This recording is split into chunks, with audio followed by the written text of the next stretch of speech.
Eleanor Vance, CEO of Vance Innovations, settled into Seat 1A on Apex Airlines Flight 722, an environment of hushed luxury she was well acquainted with. A formidable black woman in a world often surprised by her presence, she'd pre-ordered her customary seared scallops and filet mignon, a small ritual on international flights.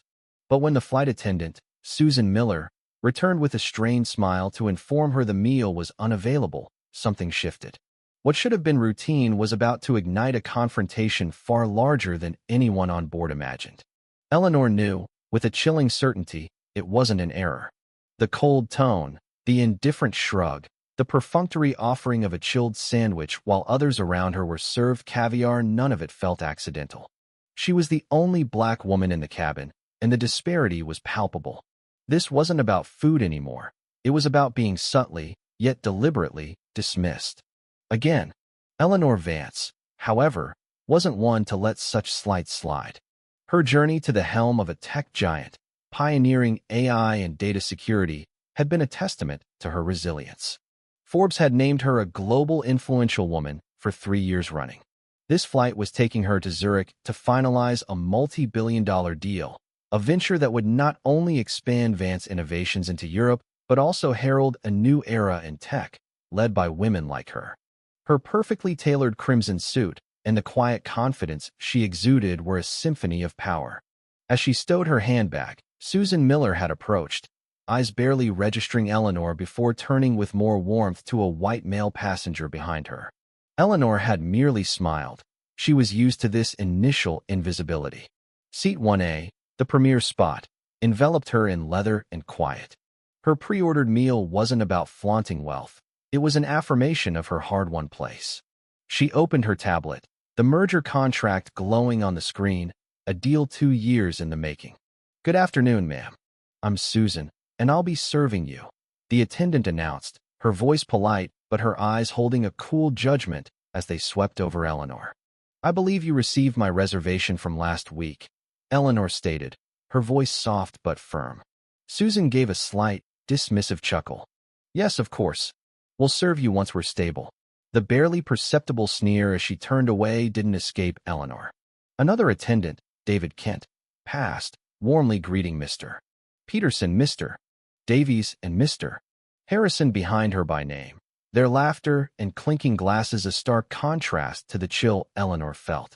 Then came the moment. Susan returned, an uncovered tray in hand. "I'm sorry, ma'am, but we've run out of premium meals. We only have a cold chicken sandwich and water."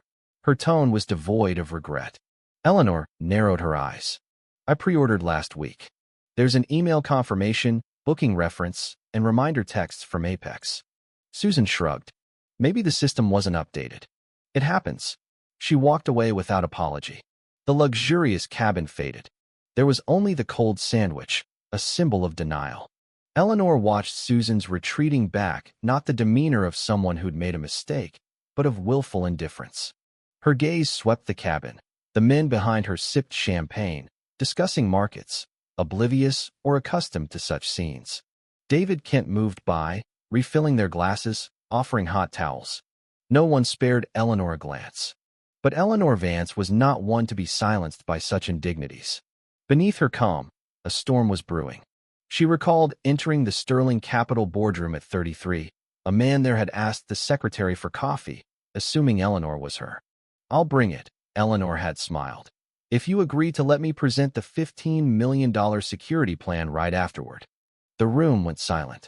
Susan Miller, she mused, was an archetype of those who never had to fight for their place, whose discrimination was quiet, cold, but cutting.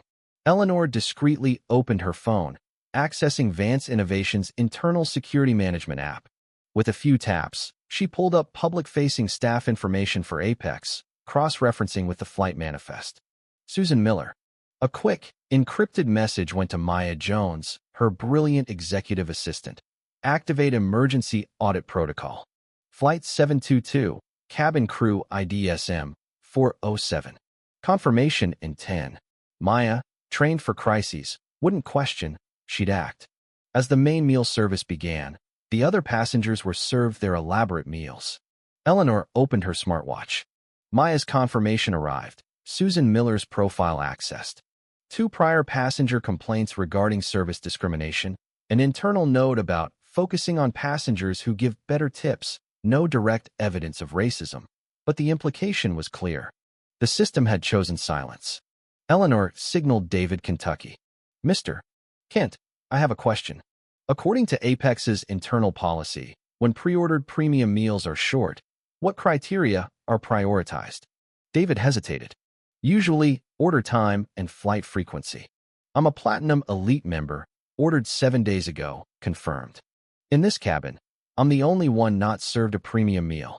MS. Miller mentioned prioritizing guests. If not discrimination, what is it? David stammered about a misunderstanding, avoiding her gaze before quickly excusing himself. Eleanor smiled faintly. She had enough. On her phone, she typed a short, decisive order to Maya. Activate full internal audit. Flight 722 crew records required. Confirm.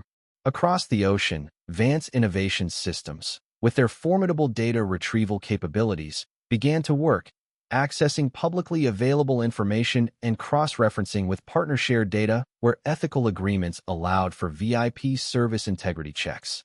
12 minutes later, Maya's encrypted update arrived, a PDF detailing Susan Miller's behavioral record. May 2023, VIP complaint, wrong meal, served 3 times. August 2023, unprofessional comments in crew break room.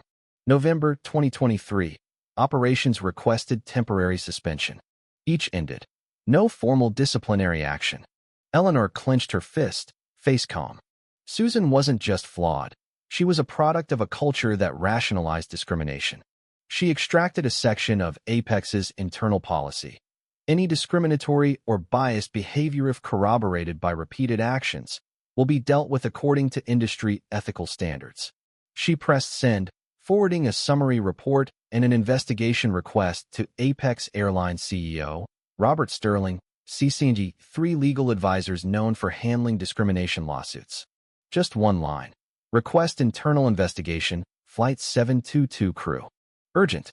As the plane began its descent into Zurich, Eleanor felt the slight vibration of her smartwatch.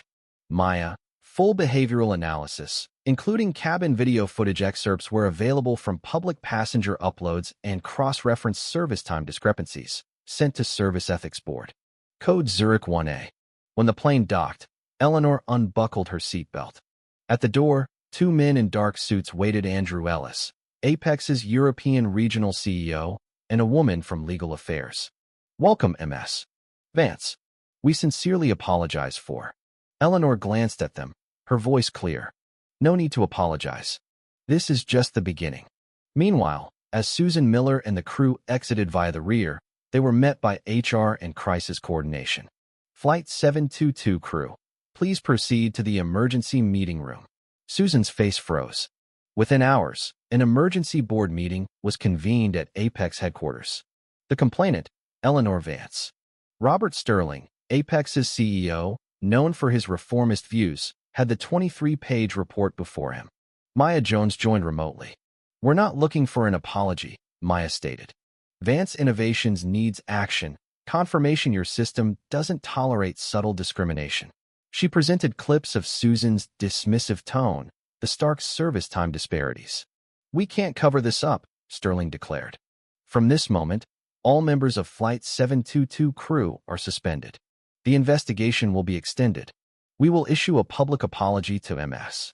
Vance and invite her to join as a cultural advisor. News of the Apex Airlines discrimination incident spread like wildfire. The New York Times, Black CEO challenges airline bias. The Guardian, one denied meal, an entire luxury system exposed. The Seat 1A hashtag trended globally, with thousands sharing their own stories of being overlooked. Stratus Air received over 9,000 emails. Robert Sterling received a call from the U.S. Secretary of Transportation. In Zurich, Eleanor met with 3 young women of color in service industries. We want to learn to speak up like you, one said. Eleanor shook her head. I don't speak up with words. I let the system speak its own truth and show it that this time, it can't look away. An internal memo flashed across Apex employee screens. Immediate suspension of employee Susan Miller. initiating comprehensive service training reform. Signed by Robert Sterling, it acknowledged that subtle discriminatory behaviors have been overlooked. Susan Miller, confronted with documented evidence of her biased comments and actions, realized the norms she'd operated under were now her downfall.